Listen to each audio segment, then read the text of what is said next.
Salut à toutes, salut à tous. Ils sont bien là, vous les voyez tous les deux au niveau de l'écran. Deuxième numéro du Salon Tactique spécial Tournoi Destination 2025. Autant la semaine dernière, après le Pays de Galles, on s'était dit qu'est-ce qu'on leur a mis aux Gallois. Hier, ça a été plus compliqué pour l'équipe de France, avec une défaite qui fait mal pour évidemment les rêves de Grand Chelem, une défaite 26-25, une défaite d'un petit point pour les hommes de Fabien Galtier. Il y a du bon, du moins bon. Jean-Baptiste Elissal va vous le dire dans quelques minutes. Lui, il a plutôt passé une bonne soirée en famille. Ça lui rappelle le bon vieux temps du tournoi des 5 nations, c'est ça? Salut Jean-Baptiste. Bonsoir à tous. Oui, oui, j'ai passé une bien meilleure soirée, un bien meilleur match que face au fameux récital gallois, comme vous l'avez si bien titré. Mm. Euh, ouais, sincèrement, ça n'avait rien à voir. Et alors, bien sûr qu'on peut être déçu par le résultat, mais je me suis surtout attaché au contenu, comme d'habitude. Et j'ai passé une bonne soirée dans une bonne ambiance. Ouais, les gens ont vibré autour, donc c'est ce qu'on attend des matchs de rugby, et notamment dans le tour de destination. Ça m'a rappelé de bons Salut souvenirs, Alex. en effet. Ouais, c'est vrai, hein. Salut Alex. C'était plutôt sympa. En tribune, nous, on est neutre, forcément, parce qu'on est journaliste. Et c'est vrai que c'était sympa comme match à regarder quand même, absolu. On n'est pas complètement neutre non plus, Ah, mais c'était voilà, c'était un match agaçant par moment, haletant quoi qu'il arrive, renversant, extrêmement rythmé et dans un stade qui donne toujours des dimensions particulières au match. Et voilà, c'était beaucoup plus effectivement passionnant que la semaine dernière. bon, qui dit match particulier dit émission particulière, parce qu'Alexandre Bardot aujourd'hui dit thème dans l'émission, comme ça, bon, on va y aller. On rappelle juste que ça dure 1 heure, on va respecter la consigne de base, sinon je coupe la connexion dans 1 heure. Alex, tu es prévenu. On va d'abord peut-être commencer par l'animation offensive des Français. En tout cas, ils ont eu des occasions, ils ont marqué 3 essais. Ils auraient pu en marquer beaucoup plus, mais ils ont eu des occasions. Qu'est-ce qu'il faut retenir tous les deux de ce point de vue-là? Vas-y Alex, vas-y commence parce que moi je vois plutôt le verre à moitié plein, donc ça va m'être Moi, reproché. je, euh, je pense que c'est un des matchs les plus improbables auxquels j'ai assisté. Des matchs de gagnés par l'équipe qui est dominée, ça arrive. Mais là, il y a eu, notamment pendant la première demi-heure, tellement d'occasions, puis ça a continué après, mais tellement d'occasions. En foot, on dirait, c'était quasiment but vide, quoi. Il n'y avait plus qu'à pousser le ballon au fond des filets. Il y en a eu tellement en première mi-temps que ce match en fait a pris une dimension. Enfin, ça donne un truc fou à ce match-là, un truc totalement improbable. J'ai juste quelques stats. J'ai pris rien que si on regarde la première entrée dans les 50 mètres de chaque équipe. La France, pour la première fois, elle est rentrée dans le camp anglais avec le ballon à 3-12. Les Anglais, c'est à 13-26 après 13 minutes 26 de jeu. La première entrée dans les 22 mètres, c'est à 8,42 pour les Français. Et les Anglais, c'est à la 19e minute. Quand on était à la 28e minute, en entrée dans les 50 mètres adverses, avec le ballon, la France en était à 11. Donc dans les 50 mètres adverses, c'est quand même assez simple d'y entrer, on va dire. Et l'Angleterre était seulement à 2. Donc c'est vraiment pour dire que il y avait un déséquilibre qui faisait penser que ce match pouvait finir comme le France-Angleterre d'il y a 2 ans, ou dans des marges approchant. Moi, j'ai pensé après le premier essai que le bras de fer, que les Anglais avaient perdu le bras de fer et que les Français avaient gagné la petite confiance ou enfin voilà, la petite assurance en plus qui fait que on ne fait plus les petites erreurs techniques et que ça allait dérouler. Et puis en fait non, ça s'est pas passé comme ça. Et je retiens que l'équipe de France a été quand même capable de faire des choses, voilà, de faire de cette équipe d'Angleterre un sparring partner par moment, mais qu'elle a aussi eu des trous d'air dans plein de domaines, en défense, sous les ballons hauts, et puis voilà aussi pour le simple aspect offensif en termes de manipulation du ballon. Elle a eu des absences qui ont fait qu'elle a pas réussi à gagner ce match qui n'était pas perdable a priori, quoi. Jean-Baptiste, toi, tu veux retenir le positif, c'est ce que tu nous disais. On a perdu Bon, quand même, t'es au courant? oui, en fait, moi je suis pas l'entraîneur de l'équipe, je fais pas partie du staff, je suis pas joueur, Donc en fait, j'ai moins cette déception. En fait, moi, je regarde le résultat, le brut. Au golf, on parle de brut et de net, tu sais. Le résultat net, Mm. c'est qu'on a perdu, qu'on s'est peut-être mis une épine dans le pied pour, voire plus une balle dans le pied pour gagner le tournoi, et que c'est vrai que cette génération mérite des titres parce qu'elle est très douée, qu'on n'a jamais mis autant de moyens dans le staff et dans les entraînements et etc. Et qu'en effet, on peut attendre des meilleurs résultats.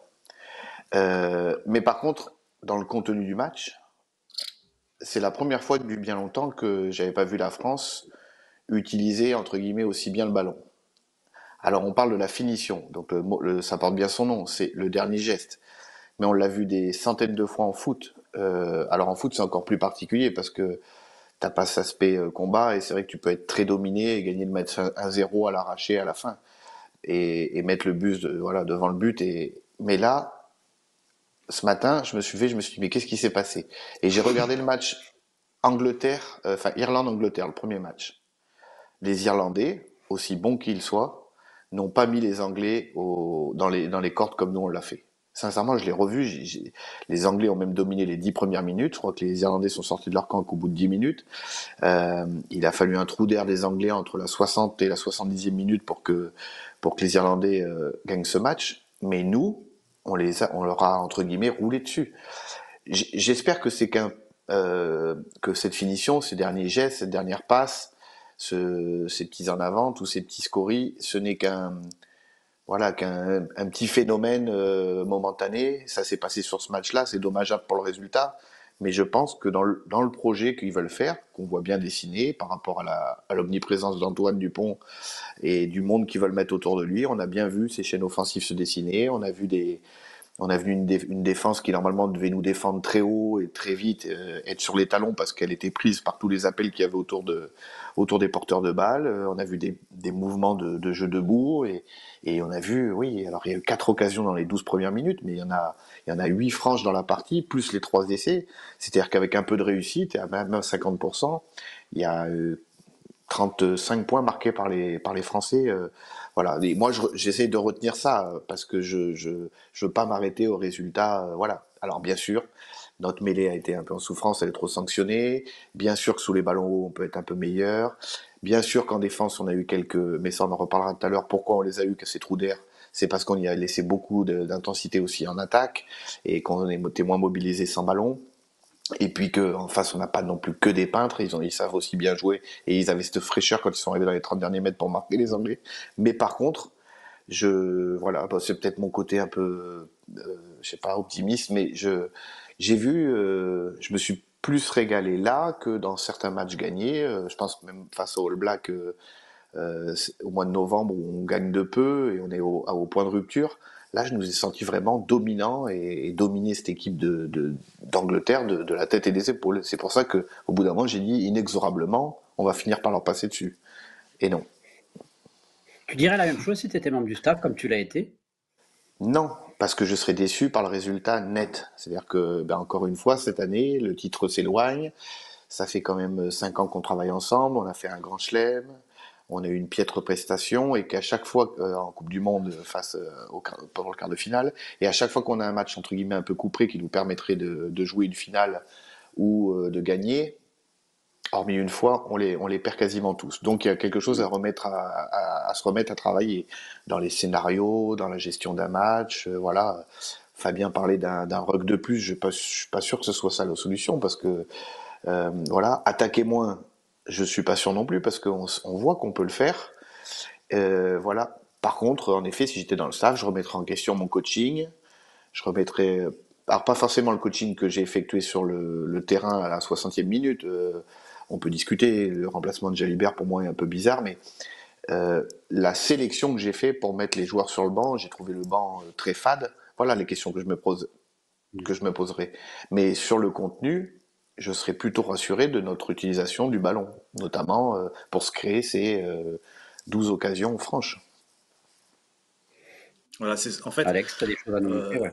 ouais, alors ce qu'on s'est dit avec Jean-Bas quand on a préparé l'émission, on s'est dit il y a un côté irrationnel dans ce match qu'on ne peut pas tellement expliquer. On va pas expliquer pourquoi Biel Biarré fait en avant sur la première action offensive, alors qu'il n'y a pas de vis-à-vis avant 20 mètres, que la passe est plutôt bonne. Ça ne s'explique pas. En revanche, on va faire comme si il n'y avait pas de score et on va essayer d'expliquer pourquoi l'équipe de France a été si dominatrice, notamment pendant ces 20 premières minutes.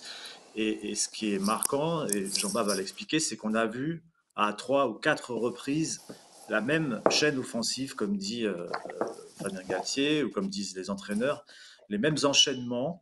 Et vraiment, c'était presque du. C'est pour ça que je dis que c'était comme un sparring partner en face, c'est que les Anglais ne trouvaient pas de solution face à ce qui était proposé parce que c'était bien fait, bien mené, propre techniquement, jusqu'au dernier geste. Cette chaîne offensive, on va la regarder tout de suite. C'est le premier essai, c'est cette fameuse action, je dis que c'est un essai, mais ce n'en est pas un. C'est cette fameuse action où Bielbiarré fait en avant sur une remise intérieure de Barassi. Jean-Baptiste, je te laisse la main. Là, c'est la première. Antonio vient de recevoir le ballon des mains d'Antoine Dupont. Ouais, tout ça Après un vient premier tout ça vient d'un coup de pied des Anglais. Les Anglais ont tapé contestable. C'est-à-dire contestable, c'est qu'ils ont tapé des coups de pied haut pour être dessous. Alors, c'est vrai qu'on n'a pas été royal dans ce domaine-là, on les a pas pris deux volets, mais paradoxalement, quand la pièce est tombée au 50-50, elle est souvent tombée de notre côté, on a réussi à le récupérer. Et à partir de là, Fabien appelle ça des chaînes offensives, c'est une suite de mouvements avec la fameuse 900 chère à Jeff Paturo, donc c'est trois avants Tout à qui fait. viennent après le 9, où Antonio touche le ballon. Et souvent, et ce qu'on voit depuis quelques temps, et depuis la tournée de novembre et l'arrivée d'Arletas dans le staff, c'est qu'on s'est rendu compte de la puissance qu'on a, ajouté à pas mal de mobilité de nos avants, et que on a décidé de privilégier le jeu autour de notre demi de mêlée, plus que de privilégier le jeu autour du 10, comme le font notamment les Irlandais ou les Néo-Zélandais. Nous, c'est autour du demi de mêlée. Donc là, il y a la première passe à Antonio avec la cellule. Il faut gagner des yards, essayer d'avancer. Il va être costaud, il va se faire plaquer par deux blancs. Le ballon va sortir en moins de 3 secondes. Et tous les joueurs, tous les avants qui étaient à l'intérieur du ballon, on les voit tourner autour de Dupont avec une solution intérieure, même si elle n'est pas très franche à l'intérieur de l'arbitre, une solution axiale. Ouais, voilà, une Je remets solution la capture axiale. d'avant. Ouais. Voilà. Donc après le rock d'Antonio, là, tous les joueurs qui se relèvent là-bas, Cross, etc., Roumain et machin, vont se déplacer dans le sens du jeu. Et tous les trois quarts, vous le voyez derrière, Alex a bien mis les numéros, tous les trois quarts vont aussi, eux, se déplacer dans le sens du jeu, vont dézoner, c'est-à-dire que Bielbiarré, qui jouerait ailier droit là-bas, est venu du côté gauche, Ramos, qui a pris le ballon haut là-bas, qui se relève du ruck, vient basculer lui aussi, Moefana est là, toujours dans son rôle d'appui des avants, c'est-à-dire que s'il avait manqué sur cette photo Aldrit, et c'est Moefana qui serait venu au soutien à l'extérieur d'Antonio, et tout ce petit monde va se mettre en branle pour aller jouer, pour aller attaquer, comme tu l'as mis bien, le couloir opposé. Les Anglais, ça a été étudié par le staff, veulent monter très fort au milieu du terrain. C'est-à-dire que faire une passe 9, 10, 10 pour les avants, c'est reculer le ballon et c'est faire perdre la ligne d'avantage à notre équipe. Donc les Français, ça correspond très bien à notre projet de jeu. Ils ont dit, nous, on va jouer une fois autour d'Antoine, deux fois autour d'Antoine, et après on laisse la main à Mathieu Jalibert et à ses trois quarts pour essayer d'aller toucher les espaces, et c'est ce qui va se passer. Là, c'est la deuxième fois. Donc là, après Antonio, c'est Rouma qui est servi. Et on voit les trois quarts qui Voilà. continuent à tourner C'est- autour de ce ruck au centre du terrain. Voilà, Et là, Moefana, il est ouais. là, il essaye de sentir le coup, voir si ça passe les bras ou si on joue debout pour converger.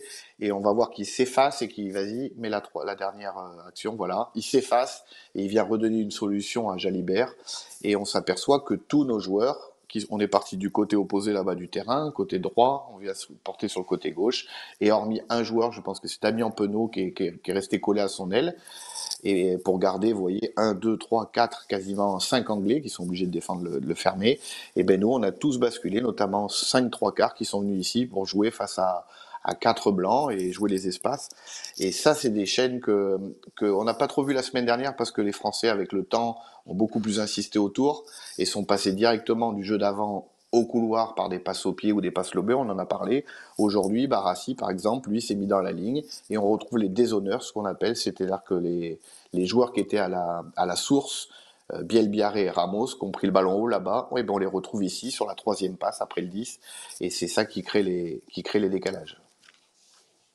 Jalibert va sauter Bielbiaré avec un appel à hauteur de Moefana. Il va sauter Bielbiaré, ça va atterrir dans les mains de Ramos. Et il y a un 2 contre 1 en bout de ligne avec de l'espace, une dizaine de mètres d'espace.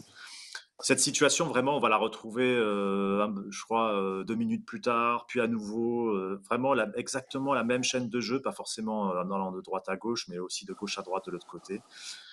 Ça fait que Barassi est décalé. Euh,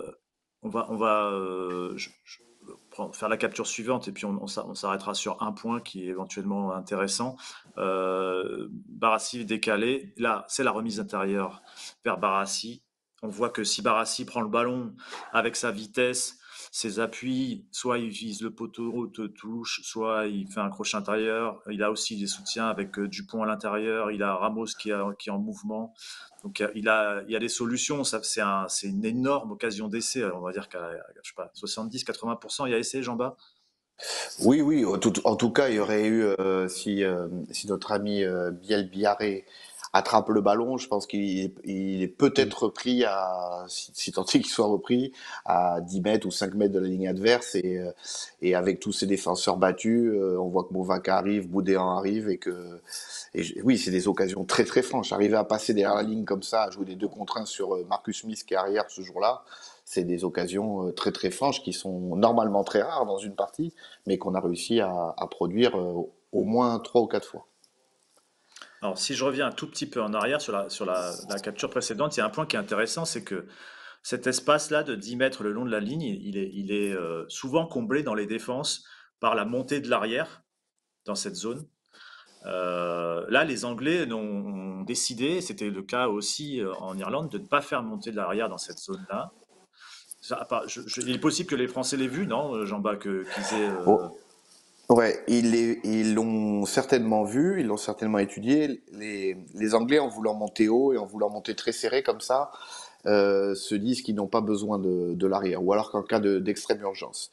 Et il faut savoir que Marcus Smith, qui est un 10 de formation et qui joue 99% du temps à, à l'ouverture, a peut-être pas le réflexe de sentir que son ailier et ses centres sont pris et de venir vite réduire l'espace. Alors, il avait certainement peur des chasses des Français, puisque c'est un jeu au pied qu'on utilise beaucoup.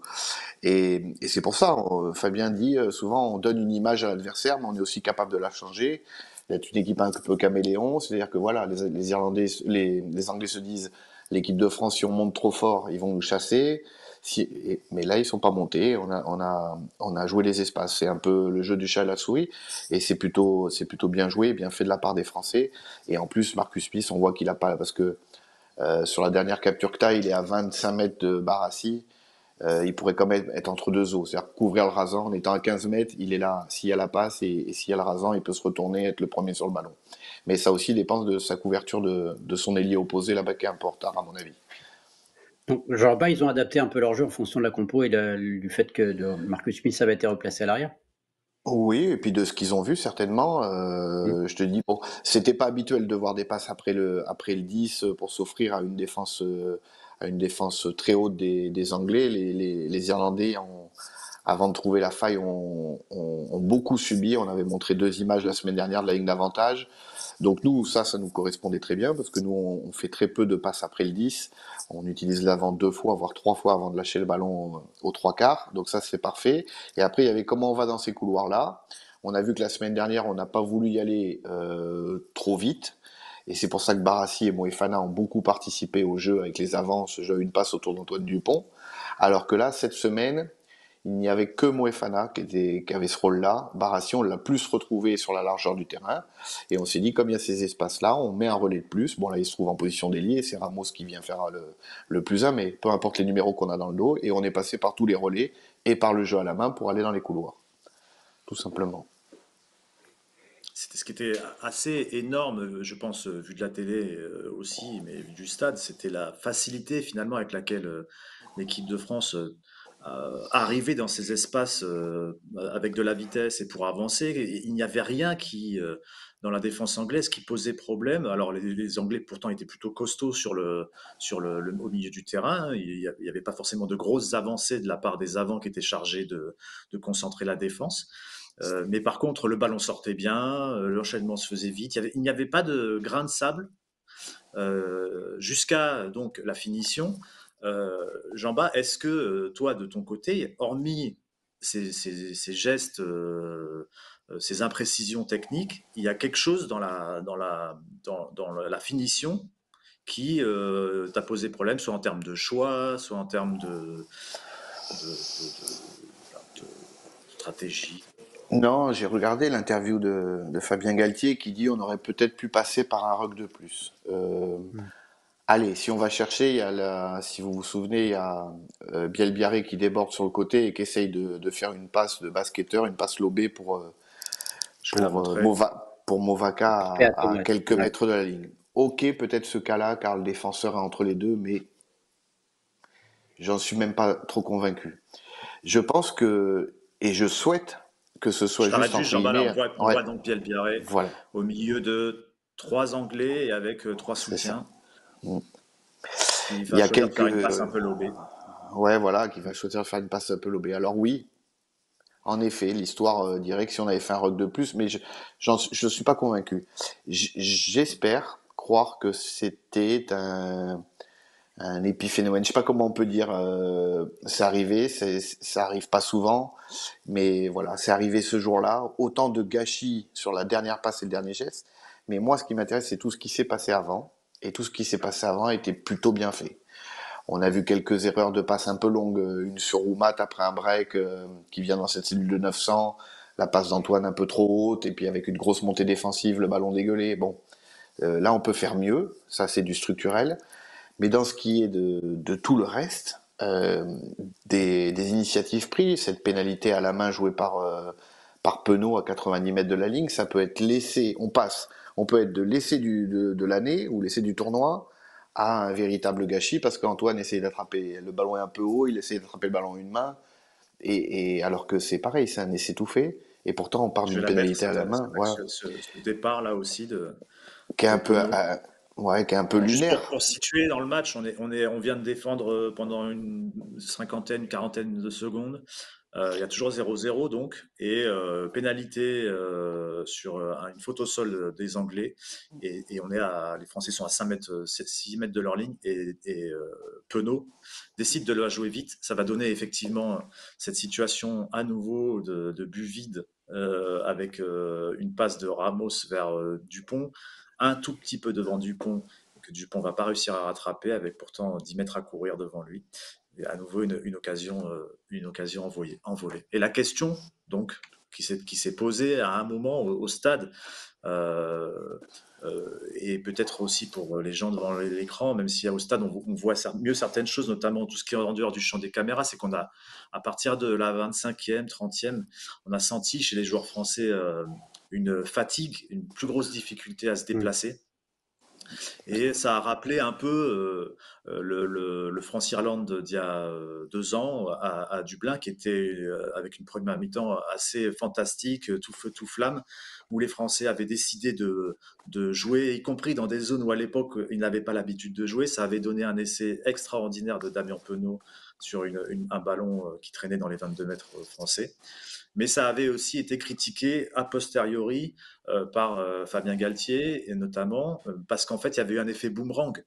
Les joueurs n'étaient pas habitués à jouer dans ces zones-là. Chez Fabien Galtier, il y a toujours cette idée de gestion de l'énergie. Il ne faut pas trop porter le ballon, il ne faut pas partir de trop loin, parce qu'au niveau international, il y a une question d'énergie qui est importante. Et donc la question était un peu celle-là. Est-ce que sur ce coup-là, mais il y en a peut-être eu d'autres dans le cours du match, il n'aurait pas fallu se contenir pour mieux gérer l'énergie qui a peut-être fini par manquer après. Je dis juste un truc, Jean-Baptiste, après je te laisse la parole. Si on prend, tout à l'heure on expliqué les entrées dans les 22 mètres, à quel point les Français ont été dominants dans ce secteur-là, notamment dans la première demi-heure. Si on prend les 10 dernières minutes de la première mi-temps, la France ne rentre plus dans les 22 mètres anglais. En revanche, les Anglais rentrent 2 fois dans les 22 mètres français. Et si on prend la fin du match, les 10 dernières minutes du match, 70e, 80e, la France rentre 1 fois dans les 22 mètres anglais, c'est un essai, et les Anglais rentrent 3 fois dans les 22 mètres français. Ce qui est C'est plutôt le signe d'une bascule de dynamique. Ouais, c'est évident ce que tu dis. En fait, des études ont été faites. Alors, le chiffre exact, 1,7, 1,8, elle est quasiment. Tu te fatigues quasiment 2 fois plus à attaquer qu'à défendre, parce que il faut se replacer dans la profondeur du terrain, roquer, se relever, bouger le ballon, aller roquer, se relever, bouger le ballon, se replacer, etc. Alors qu'en défense, tu es sur un rideau, il y a beaucoup de mecs qui sont occupés à se déplacer latéralement et vers l'avancée, il y a la zone de plaquage, mais après c'est que de la circulation, et t'es beaucoup moins en stress quand tu défends que quand tu attaques. Alors, en effet, ça peut poser le problème parce que nos deux fins de mi-temps, et j'avais pas les statistiques, mais tu le vois bien à l'œil nu, c'est que nos deux fins de mi-temps sont très difficiles physiologiquement. Parce que certainement qu'on a perdu énormément d'énergie avec ces longues courses, ces longues séquences de jeu. Mais d'habitude, et comme on l'aurait souhaité, si on avait scoré ces moments-là, en fait, la perte d'énergie physiologique que tu as, tu le gagnes en euphorie, en adrénaline, je ne sais pas comment l'expliquer, mais tu compenses ta fatigue Mm. physiologique par une euphorie, par une envie de passer sur les mecs et de gagner, de marquer 10, Et 20, à 30, l'inverse 40. d'ailleurs. Et Voilà. pour Et l'adversaire, inverse. Et l'adversaire, qui lui prend des essais, au fur et à mesure, baisse la tête, baisse la tête, baisse la tête jusqu'à temps d'éclater. Antoine le dit très bien à la fin du match. Antoine Dupont, il dit si on marque les 2 premiers essais, le match n'est pas le même, bien évidemment. Peut-être qu'ils n'auraient pas joué cette pénalité à la main, etc., etc., etc. Mais ce qui est sûr, c'est que cet esprit d'initiative et cet esprit d'entreprise, moi, en tout cas, dans la philosophie que j'ai au rugby, on peut pas l'enlever. Enfin, j'ai du mal à dire, fallait pas que Damien joue cette pénalité à la main. La preuve, c'est qu'il la joue et que ça fait 95 mètres. Il l'a senti, il a vu que les Anglais étaient pas bien replacés. C'est peut-être un peu lunaire à cet endroit-là du terrain. C'est pas habituel, mais quel bol d'air, quelle fraîcheur, et tout est parfaitement joué jusqu'à la dernière passe. Donc, en effet, ça a pu nous brûler, et ça l'a fait, puisqu'on a vu que nos 2 dernières 10 minutes de chaque mi-temps, on est oxy, et que ça a donné de la confiance aux Anglais alors que ça aurait dû les éteindre parce qu'on n'a pas marqué et qu'ils se sont dit à chaque fois putain c'est notre jour, c'est notre jour. Et ils y arriveront pas, ils y arriveront pas. Et nous à chaque fois en plus qu'on est rentré dans les 30 derniers mètres, les Anglais ils ont marqué. Mais je pense que on peut pas tout mettre autour de la data. Et d'ailleurs j'ai eu une discussion moi avec Fabien à ce sujet-là. Je dis donc, alors maintenant on va gérer les temps, alors faut pas faire plus de 30 secondes, mais s'il y a un coup à jouer au bout de 30, enfin, c'est un peu compliqué pour moi. Alors bien sûr qu'on peut pas attaquer n'importe comment, comme l'a fait les Japonais ou les Gallois sur les premières séquences face aux Français, c'est n'importe quoi. Mais là ça a avancé. On avançait, on avait le momentum, on avait le ballon, toutes nos collisions étaient quasiment gagnées. J'ai eu une action à la 47e, c'est incroyable, mais Afou il en prend 3, il les envoie valser sur 10 mètres, le ballon sort en moins de un ruck à 2, le one man ruck, cher à Eddie Jones, maintenant ça va être ça va arriver les gars, attention le one man ruck. Il y avait le one man show, Je maintenant note. c'est donc Antoine a le ballon, ça sort vite, il y a des mecs qui arrivent, ça joue debout, il y a les 3 passes d'avant dans les intervalles, un offload. Et je me suis dit, c'est là où j'ai fait l'article ce matin, je me suis dit, c'est inexorable, on va leur passer dessus. Au bout d'un moment, c'est pas possible. On va réussir à marquer, le dernier geste va rentrer, et puis là, ils vont s'écrouler. Mais en fait, ce moment-là n'est pas arrivé. Donc pour en revenir à la fatigue physique, en effet, on l'a payé cher, mais je pense qu'on peut s'entraîner encore plus fort pour résister à cette fatigue. Et je pense que si on avait marqué, on aurait été beaucoup moins fatigué, entre guillemets. On aurait peut-être eu la même fatigue physique, mais on aurait été bien mieux mentalement pour absorber les chocs des Anglais. Mais Jean-Baptiste, hier en conférence de presse, tout le monde se demandait, et la question a été posée à Fabien Galtier, est-ce que l'équipe de France parfois n'a pas été suffisante? Non. Ça, c'est dur de parler de ça. Et puis, suffisante. S'il y a Thomas Ramos qui fait quasiment 99,9% en face des poteaux à 35 mètres, toute l'année n'a pas son tic et est un peu cassé ou je sais pas trop ce qui s'est passé. Là, apparemment, il a expliqué, il loupe pas le coup de pied. On a le même match, on gagne de 2 points avec les mêmes scories.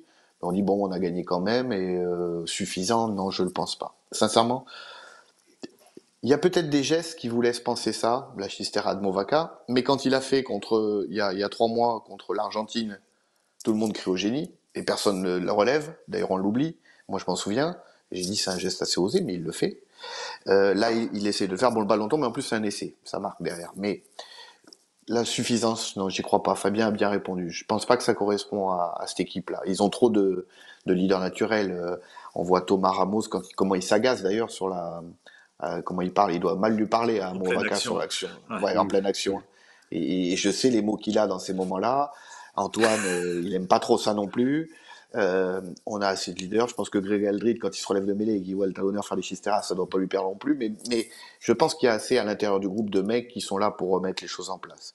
Euh, voilà, mais sur le dernier geste ou sur le geste qui sauve, parce qu'on peut aussi parler du dernier coup de pied des Anglais sur Thomas Ramos. On pense que Thomas, Damien Penaud et je crois qu'il y a Gégou dans le coup et peut-être un autre et Bielbiaré pense qu'il va taper dans le ballon, mais n'ont pas la réactivité pour faire ce rug de survie parce que en fait le rebond est pas si bon que ça.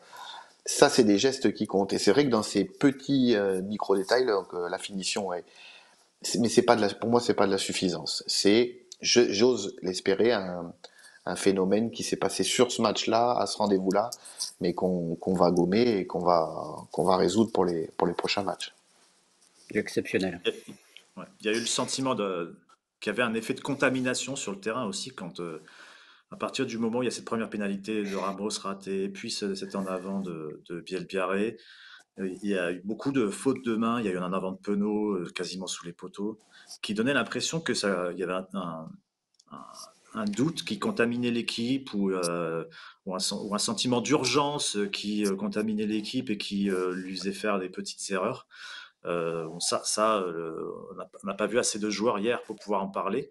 Moi, je voulais juste peut-être souligner que les Anglais aussi même s'ils ont été quand même bien Très mauvais, bousculés. tu disais. Non, ah non, pas ça que tu disais, non, pardon. Ouais, pendant, Mm, pendant mm, la, pendant la première mi-temps, ouais, c'est vraiment pendant la mm, première demi-heure, mm, rien mm, ne va, même avec le mm. ballon. Par contre, il y a une combativité énorme parce que vraiment, je pense que s'il lâche, ça peut faire lourd. Et on va montrer juste deux, trois situations où ils ont un peu compliqué la tâche, voire beaucoup compliqué la tâche des Français avec juste de la combativité, des courses. Euh, Ici, c'est juste après la relance de Damien Penaud. Donc, Penaud a franchi. Enfin, il y a un premier ruck juste après la ligne des 22 mètres français.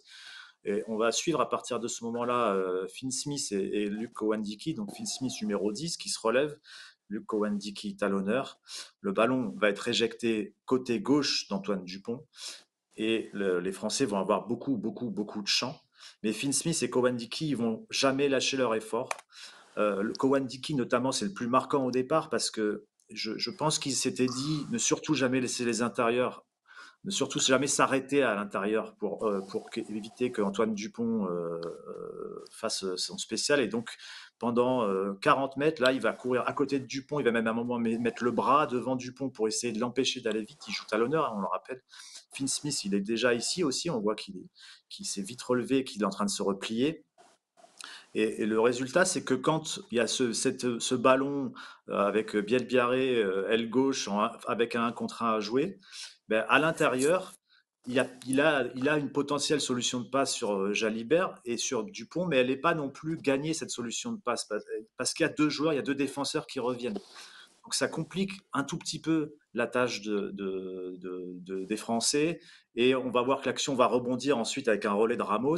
Et Finn Smith, il va continuer, j'allais dire Finn Russell, Finn Smith, il va continuer à nouveau son sprint et il va revenir à l'intérieur de Dupont. Alors, est-ce que là, sa situation, elle est suffisante pour créer chez Thomas Ramos l'envie de mettre le ballon un tout petit peu plus devant Antoine Dupont? C'est difficile à dire. En tout cas, Ramos, il peut pas jouer ce 2 contre 1 facilement, tranquillement.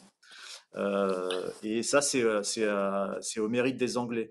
Un autre exemple, ici, qui est très très frappant, là, on est en tout début de deuxième mi-temps. Louis Bielbiarré vient de vomir le long de la ligne Ouais. sous nos ébahis.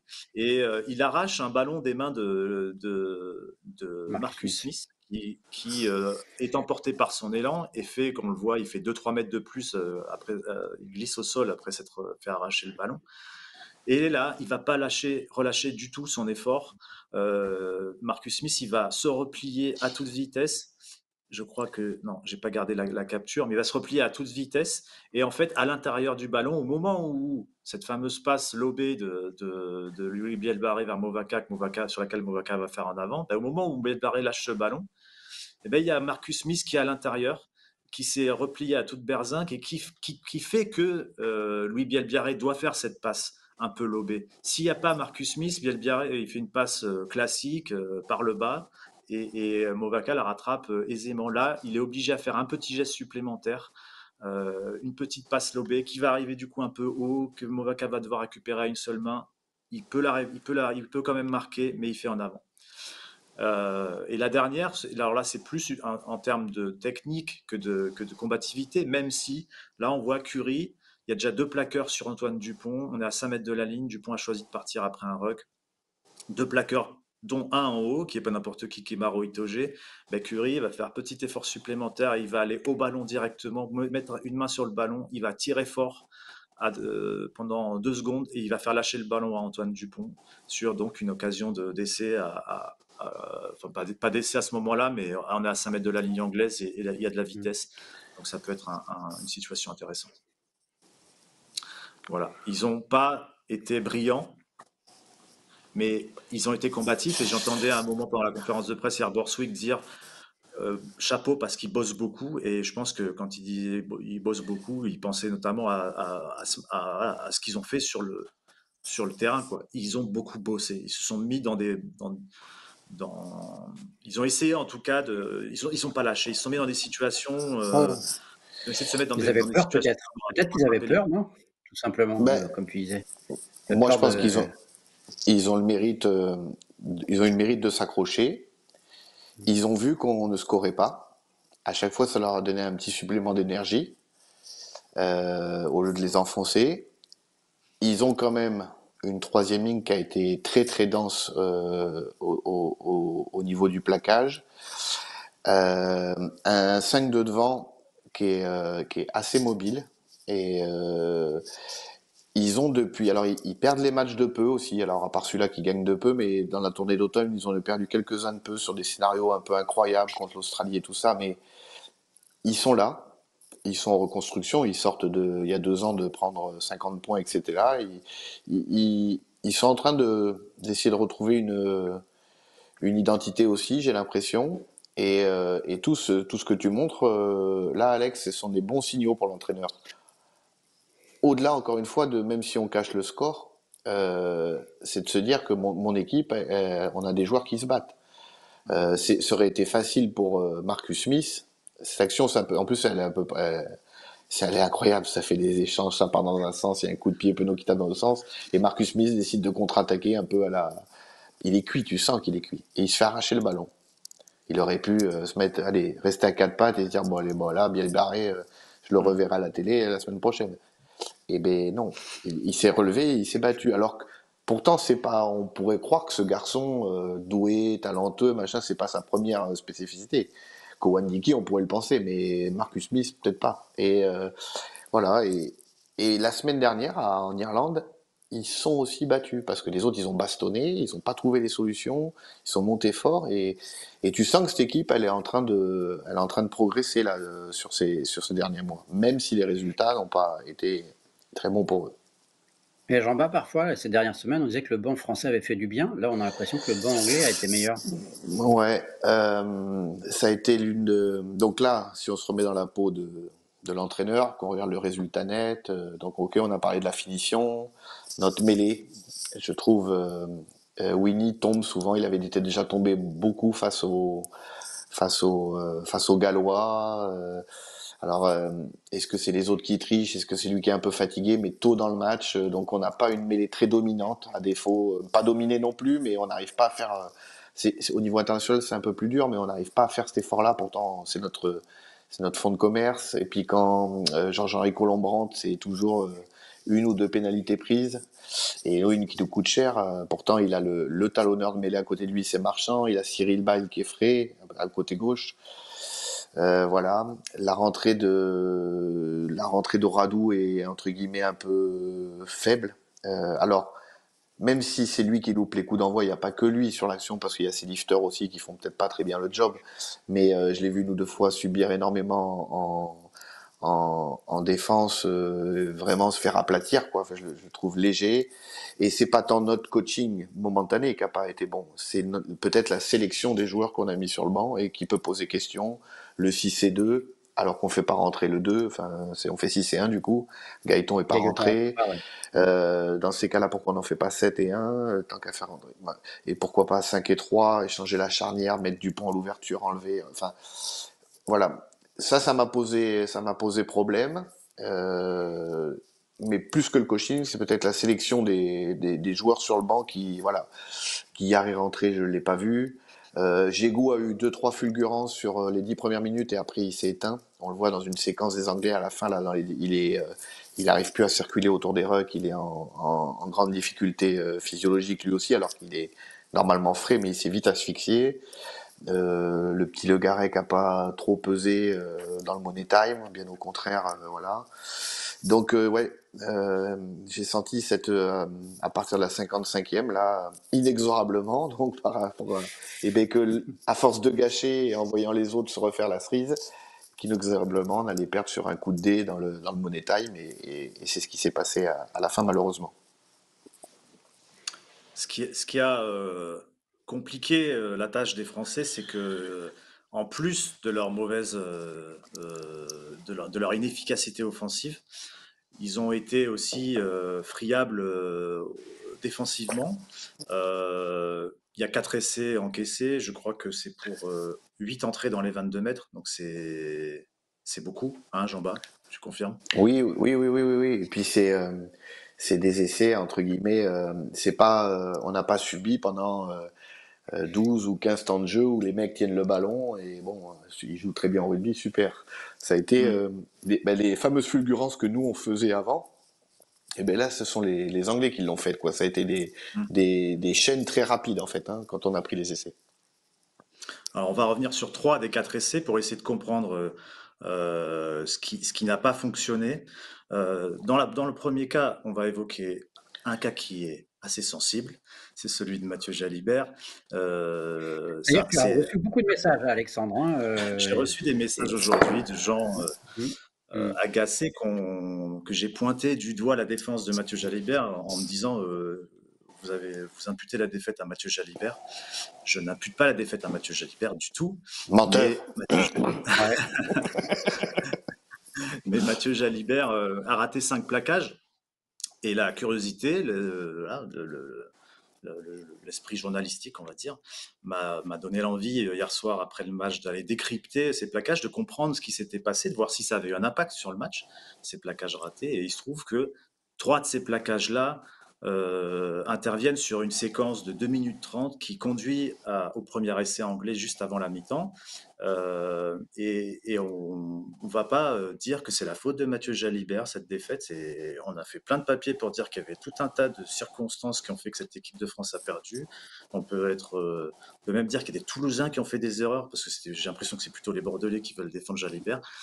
Peu importe. En tout cas, je pense que c'est intéressant de comprendre. On sait que la défense n'est pas un point fort de Mathieu Jalibert, alors que c'est un point fort de Romain Tamac. C'est un très bon défenseur, et on sait que les 10 ont parfois du mal à défendre aussi, donc voilà, on va se prendre des précautions, hein, je fais attention. Mais en tout cas, on va essayer de comprendre ce que Mathieu Jalibert aurait pu mieux faire sur les 2 premiers plaquages qu'il a ratés, qui sont des plaquages sur des lancements de jeu après mêlée, avec à chaque fois un adversaire qui vient directement face à lui, qui est un ailier très costaud, Freeman. Là, donc, il y a eu une mêlée, 9 directement pour Freeman, et Freeman vise Mathieu Jalibert. J'en bats d'un point de vue technique, sans vouloir jeter la pierre à qui que ce soit, mais juste dans l'analyse, qu'est-ce que Mathieu Jalibert, là, sur le coup, peut mieux faire. Je pense que ces deux plaquages-là ont conditionné un peu sa partition défensive.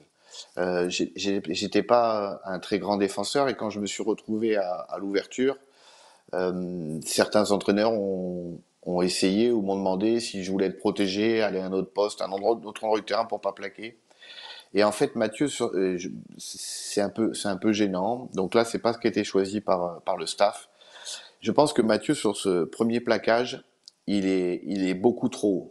C'est-à-dire qu'il sait que ce garçon lui rend certainement 15 kilos, qu'il arrive avec de la vitesse.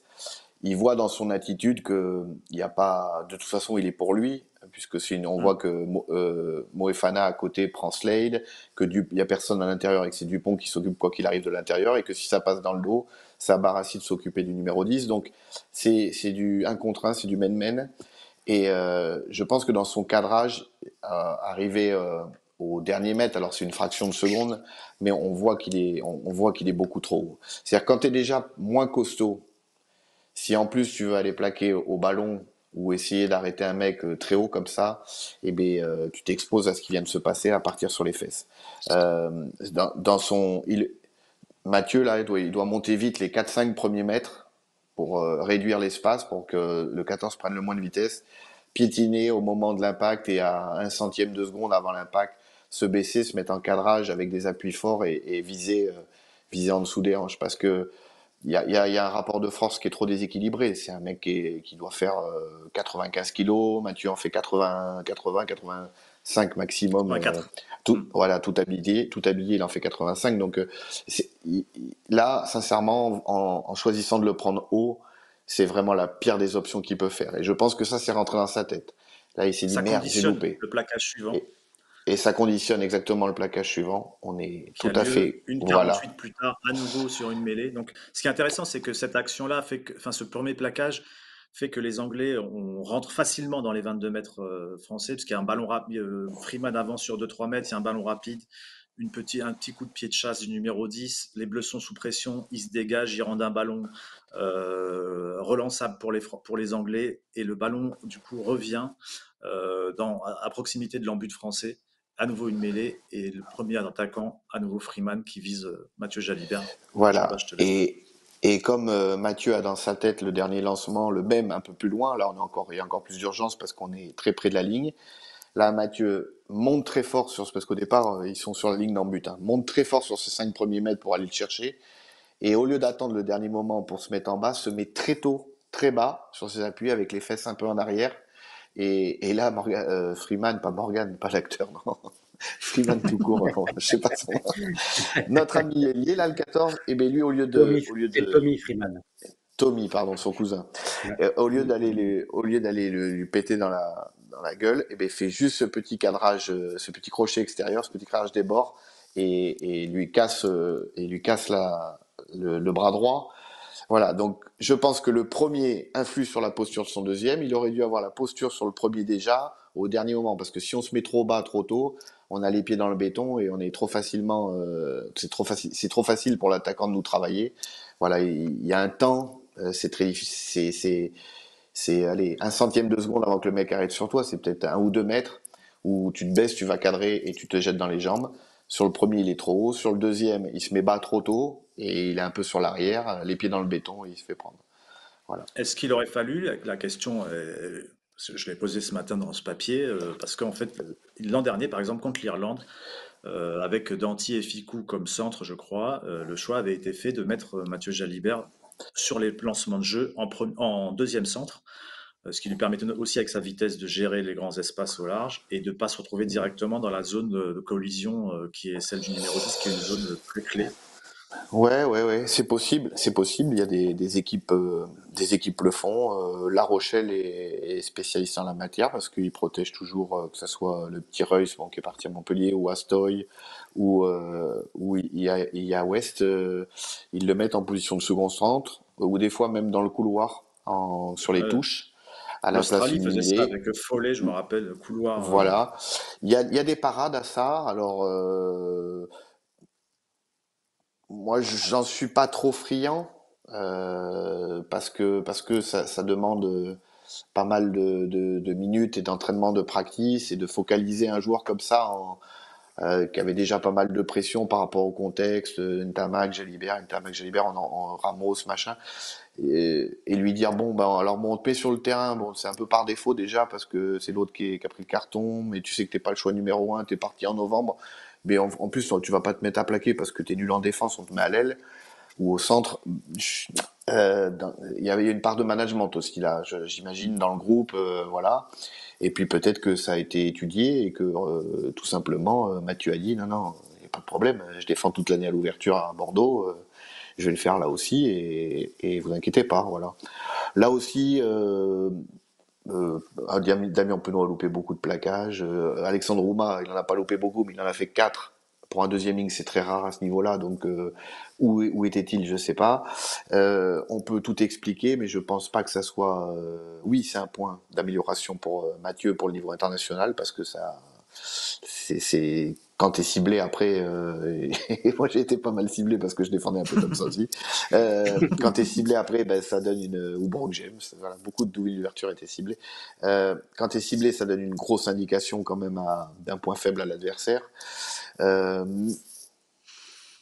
Moi je pense il doit assumer et s'il a la chance de rejouer la semaine prochaine, montrer à tout le monde qu'il sait défendre et mieux que ça. Je pense qu'il peut faire largement mieux que ça. Tu l'aurais gardé jusqu'au bout, toi, sur le terrain? Juste, Jean-Bart, toi, en tant que coach, hein, je parle. Alors j'ai compris, je pense comprendre, c'est on repasse devant et on veut peut-être, suite à ces images qu'on a dans la tête quand on est coach, donc les 3 plaquages manqués sur et plus ces 2-là sur mêlée, on se dit bon allez, je densifie ma ligne de défense, je fais passer Antoine Dupont qui est un plaqueur, très bon plaqueur, un gratteur, un chien qui a encore du gaz, je le fais passer là, à l'ouverture. Mais est-ce que ça a été bossé dans la semaine? Est-ce que c'est lui en priorité qui aurait été? Là, je me suis posé question. J'ai dit pourquoi on le fait comme ça maintenant à cet endroit-là du terrain et à ce moment-là. J'ai eu une On, j'ai eu une questionnement. Je ne saurais pas te répondre.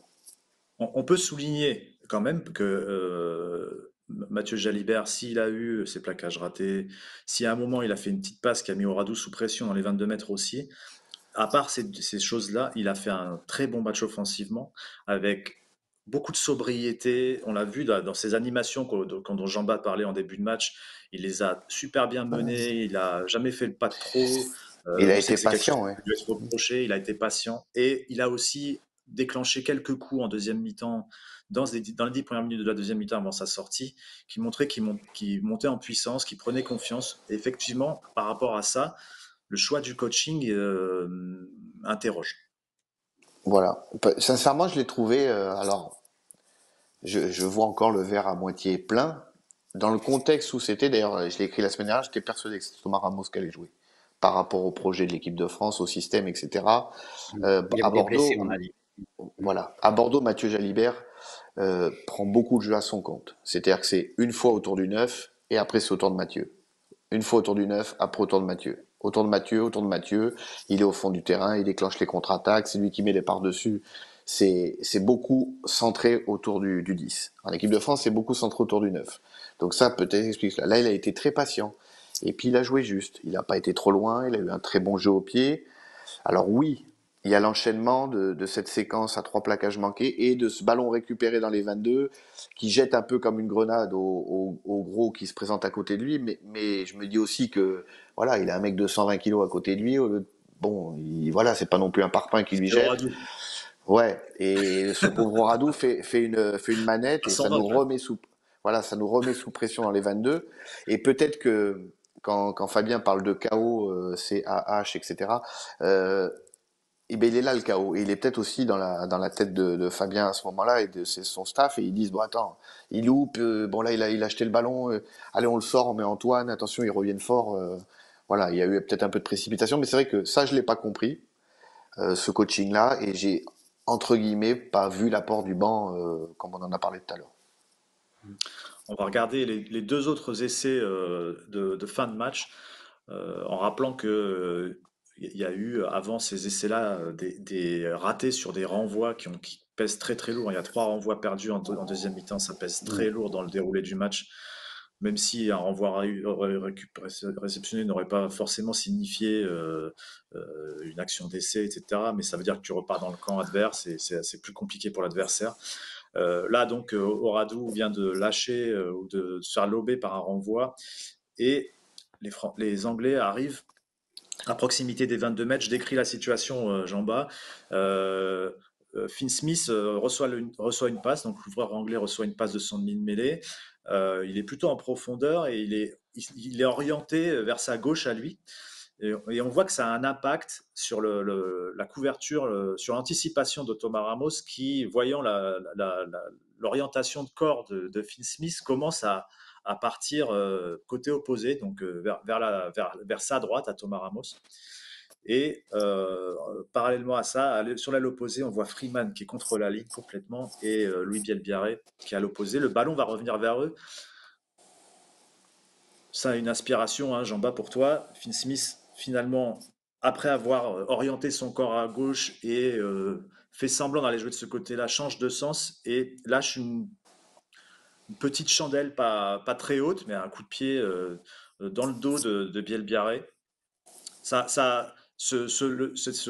fait que Finn Smith ait eu cette orientation côté gauche, on est d'accord, Jean-Baptiste, que ça a un impact Ouais. sur Ramos qui, du Oh, coup, ne peut plus être oui, proche de la zone de réception. bien évidemment, on est je crois que c'est la 6e ou la 7e phase de jeu. C'est un Septième. peu dans 7e, ah oui, c'est marqué là-haut. C'est un peu un peu dans le désordre et on voit que les Anglais sont pas trop de solutions. Et pour moi, Finn Smith, c'est de la pure improvisation. Il reçoit ce ballon, il voit qu'à gauche c'est bouché, qu'il n'y a pas de surnombre, ils sont 4, il y en a 5 en face. Et Thomas Ramos, lui, anticipe le côté d'attaque. Et là, Finn Smith fait demi-tour sur lui-même et repart de l'autre côté, voit cet espace libre et met une sorte c'est même pas une passe au pied, c'est un ballon, ouais, ni une chandelle, c'est entre les deux à la lutte. Sauf que là, c'est très dur. Donc Bielbiarré, il est en reculant et lui, vous voyez, par rapport où ça va tomber, voilà. Donc si tu remets la photo d'avant, Bielbiarré pour arriver là, lui, il a à peu près 12 mètres à faire et Freeman, il en a 22. 22 mètres, bien évidemment, il arrive avec plus de vitesse que Bielbiarré, qui est un peu statique sous le ballon. Et l'image est incroyable après, vas-y. Là, ce qui est intéressant, c'est qu'on voit qu'il y a un élément qui est important. Souvent, on dit, c'est sur les duels aériens, c'est de sauter en premier. Alors, pas sauter trop tôt Mm. non plus, mais Ouais. et là, Bielbiarré a encore un pied au sol et Freeman, lui, qui arrive donc avec beaucoup de vitesse et Ouais, puis déjà très haut.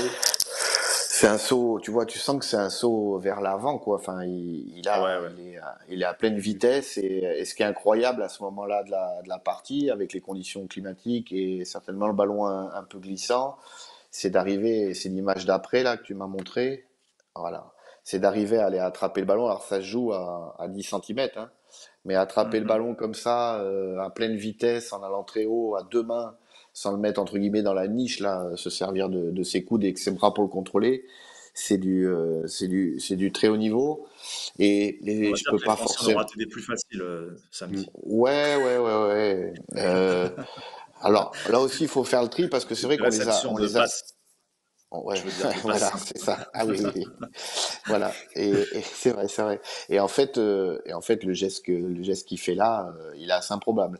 Mais là, pour moi, c'est de toute cette action, à partir du moment où Phil Smith là, il change, et pour moi, c'est du pur instinct et parce que ça ça a pas été programmé. Mais ça a eu l'effet de perdre Thomas Ramos sur l'action parce qu'il est parti en couverture de l'autre côté. Vous savez Et qu'il reste plus enfin, qu'une minute d'émission, mais il bah reste oui, plus bien qu'une minute, sûr. mais il reste plus qu'un Il essai, reste plus donc c'est qu'un essai, quasiment pas donc mal. ça va. C'est quasiment pas mal. Quasiment. Et donc, malgré toutes ces erreurs, la France était encore devant à 78-51, et même un peu plus que ça. Elle avait marqué un essai formidable. On aurait pu revenir sur ces essais, les deux essais français de la deuxième mi-temps qui sont très bien construits ou très bien sentis.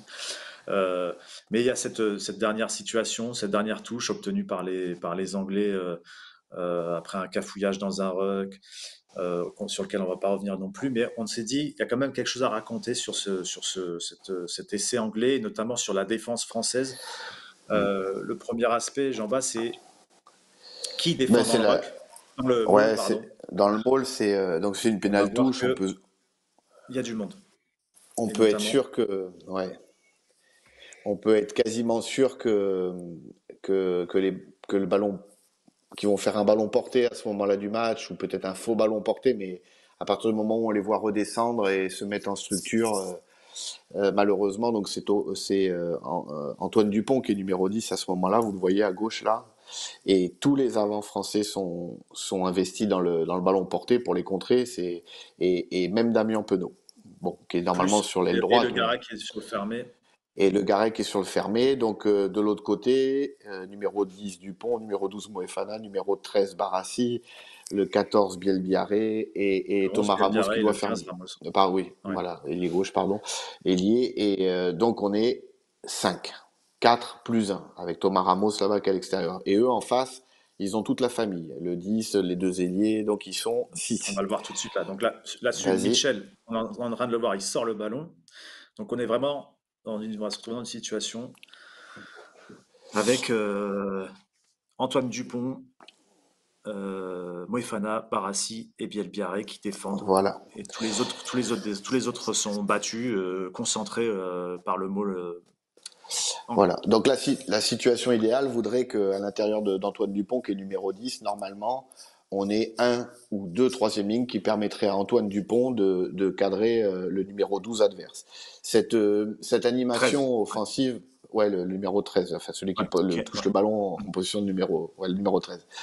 Cette animation offensive, elle est faite quasiment par tout le monde. C'est-à-dire que c'est une passe assez large. L'objectif des Blancs, c'est d'aller attaquer le deuxième et le troisième défenseur, c'est-à-dire notre 12 et notre 13, ce qu'ils font très bien. Mais à partir de ce moment-là, ce que je regrette, c'est le choix des Français. Mais en effet, ça c'est facile devant l'écran, là, la 79e et 14, de se dire, voilà, on va les rusher, on va les monter fort, réduire les espaces. Rusher, c'est-à-dire monter le plus fort possible pour les mettre en difficulté sur les transmissions et leur Toi, t'aurais obliger voulu qu'il fasse peut-être. ça. Hein, t'aurais voulu. Ouais, Je pense que ça aurait été le c'est-à-dire bon choix. que Thomas Ramos laisse le dernier là-bas collé à la touche, qu'on fasse chacun le sien, que Bielbiarré vienne fermer dans le dos très fort et que Thomas l'accompagne pour laisser un plus un voire un plus 2 à l'extérieur et les obliger à faire le geste incroyable de la passe lobée ou de la passe au pied pour qu'ils aillent peut-être marquer en coin et que la transformation soit difficile. Bon, c'est pas leur choix et ils font tous à peu près le même choix, c'est-à-dire qu'ils se mettent un peu sur les talons et ils disent on est en sous-nombre de 2, on va les contrôler. Vas-y. Voilà. Et donc les contrôler, ça veut dire je cadre mon attaquant, dès qu'il fait la passe, je décale d'un, C'est-à-dire que je me etc. laisse Ça veut dire l'option de partir de décaler. C'est pour ça qu'il y a deux voilà, flèches, c'est-à-dire c'est les deux options possibles. tout à fait. Donc Soit je. Moefana avec le numéro 12 cadre son 13 là, il l'a dans les mains, et Ouais, s'il faisait la passe à l'autre, il pourrait se décaler, Barassi va aller chercher le 10 qui est dans le dos, et Bielbiarré prend dans la verticalité l'autre, et Thomas Ramos le dernier.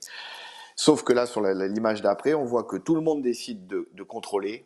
Et Barassi, lui, au lieu de contrôler encore, on voit qu'il a Moefana à son intérieur, qu'il n'y a encore mm, pas de danger. On est entre guillemets, enfin, il y a du danger, mais on est à 15 mètres de notre ligne. On peut rattraper le coup encore. On sait qu'on a Thomas Ramos encore là-bas à l'extérieur qui peut nous garder le dernier. Donc il suffisait juste encore de décaler d'un à ce moment-là, que Barassi prenne le 23 et que Moefana prenne le 10 et on avait rétabli le surnombre, sauf que dans l'urgence et sous la fatigue certainement, eh bien on se fait aspirer. Et au moment où, donc là il y en a trois qui contrôlent, un qui avance et qui tourne les épaules, c'est Barassi. Et malheureusement, avec des joueurs de ce niveau-là, ça pardonne pas et le trou a été pris à l'endroit où on leur a laissé quasiment. pour résumer, on aurait pu avoir un scénario où Bielbiarré, où tout le monde rush et où Bielbiarré, tout le Ouais, monde monte vite, donc, et Bielbiarré, lui, monte sur le 10, là, ici, quasiment. voilà. Ouais, il va fermer, Mais il va c'est forcer pas le le choix jeu. qui est fait. Voilà. Et ensuite, Et c'est un choix de contrôle. Et ensuite, par contre, dans le contrôle, à un moment, il y a voilà. Barassi qui monte. Voilà. et qui du Si coup, on décide de oui, contrôler, si on décide de contrôler, il faut contrôler jusqu'au bout. Il faut revenir à l'égalité numérique. C'est-à-dire que Barassi aurait dû se retrouver, si tu mets ta petite flèche blanche, euh, allez, 3 mètres, voilà, même un peu plus derrière Moefana. Voilà, exactement. Voilà, ici. Et Bielbière avec lui. On n'a pas Thomas Ramos qui apparaît, mais qui est pas loin et qui garde son ailier là-bas. Et on doit pousser jusqu'à temps de rétablir l'égalité numérique, c'est-à-dire Barassi en face du 23. Et là, après, on peut monter et prendre chacun le sien. Il a, il manque un temps à Barassi pour aller contrôler. Voilà. voilà. Et là, c'est 21h05. le drame. Et là, C'est c'est comme le ça drame qu'on parce que meurt, hein, là, c'est clair. on passe d'une victoire à une défaite. Mais moi, en fait, c'est presque. J'étais content quand même. J'ai passé un bon moment, vous voyez. C'est chiant, hein. Alors, regarde le top Et 14 la on semaine n'a pas prochaine, parlé ça va de. faire du bien aussi. Non, non, Mm. une mention spéciale, les piliers, on les récompense pas assez. Une mention spéciale à Gros. Ouais. Voilà. On garde les images pour. J'en suis sûr qu'on arrivera à parler de lui dans le tournoi parce qu'il fait un début de tournoi formidable et on avait fait quelques trucs avec lui, mais comme on a étiré la séquence, après, Mm. Monsieur Patureau, il va me Donc, taper dessus. Comme il peut Ouais, être c'est ce très si qu'il violent, Gros fait, je moi, pense nous, que après, si on arrête. il faut faire Internet. Ouais. si Gros nous C'était sa entend, set. c'est de la faute de Jeff Paturo qui nous speed tout le temps, mais on voulait faire un truc sur les piliers et le travail Eh ben, obscur et tout. qu'ils viennent me chercher, et puis on en reparlera. Tu vas passer un sale Non, quart d'heure, Jeff. non, non, oui, ça c'est sûr. C'était sa 7e titularisation consécutive avec le 15 de France. C'est vrai qu'il a bien enchaîné. Il était titulaire en Argentine cet été pour cette tournée, et depuis, titulaire pour la tournée de novembre, et titulaire aussi pour les 2 premiers matchs de ce tournoi. Voilà. On en reparlera de lui, on aura le temps, il nous reste encore des matchs, des émotions, des défaites que tu trouveras superbes et moi que je trouverai, inquiétantes, et puis on en reparlera. J'aime pas les superlatifs, mais autant la semaine Mmh. dernière c'était vraiment pas un récital, c'était une pantomime de rugby face à une équipe de Pro D2, et encore je Mmh. suis pas sûr. Mmh. Mmh. Autant aujourd'hui je suis pas non plus au fond du seau d'avoir perdu d'un point d'Angleterre avec le contenu qu'il y a eu sur le terrain. Voilà. Je, c'est difficile pour le résultat net. On ne sera Mmh. pas, on fera pas le grand chelem, ce qui est très rare, mais notamment dans ces années où on se déplace 3 fois. Mmh. Ça arrive pas très souvent depuis, bon bref. Non, pas trop, non. On parlera peut-être du résultat net contre l'Italie, on espère qu'on parlera du brut, du net, que tout ira bien. La Dolce Vita, Ouais. ce sera dans 2 semaines contre l'Italie. La semaine prochaine, pas de salon tactique parce que c'est du top 14 et on fait pas de salon tactique pour une journée de top 14 comme ça, en plus de faux doublons. On garde notre énergie pour la semaine suivante. Repose-toi, Faut pas Jean-Baptiste. dépenser trop d'énergie. Et On l'a moi, déjà j'en ai de dit, Bleu. l'énergie à revendre là. En ce moment, j'en ai de l'énergie à Mmh. revendre, hein. Mmh. Message à Je... tous les présidents de Top 14 et Pro D2. Jean-Baptiste Elissal a de l'énergie. Ah Mmh. bon? Incroyable. Mmh. Et qu'est-ce que vous êtes chiant, hein. Pourquoi vous parlez de ça là? Qu'est-ce que je voulais dire, Jeff? Oui, non. Mmh. L'Italie, ça sera autre chose. Là, l'Italie, on va mettre les pendules à l'heure, j'en suis quasiment convaincu. Il faut pas que cette défaite-là nous fasse abandonner Inexorable. toute. Ouais, Mmh. il faut pas que cette défaite-là, surtout qu'on n'abandonne pas cette envie de bouger le ballon, cette envie de bouger les hommes, notre projet de jeu offensif qui est en train de prendre forme. On sait se séparer du ballon en des possessions, on l'a fait pendant 3 4 ans, on sait à quel moment le faire et tout.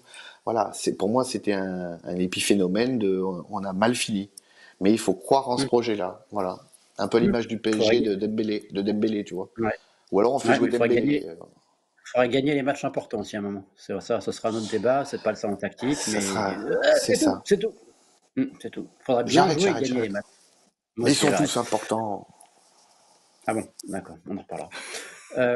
Vous avez 2 semaines pour réfléchir à tout ça. Merci les gars, bonne soirée et à très Merci vite. à vous. Ciao, ciao.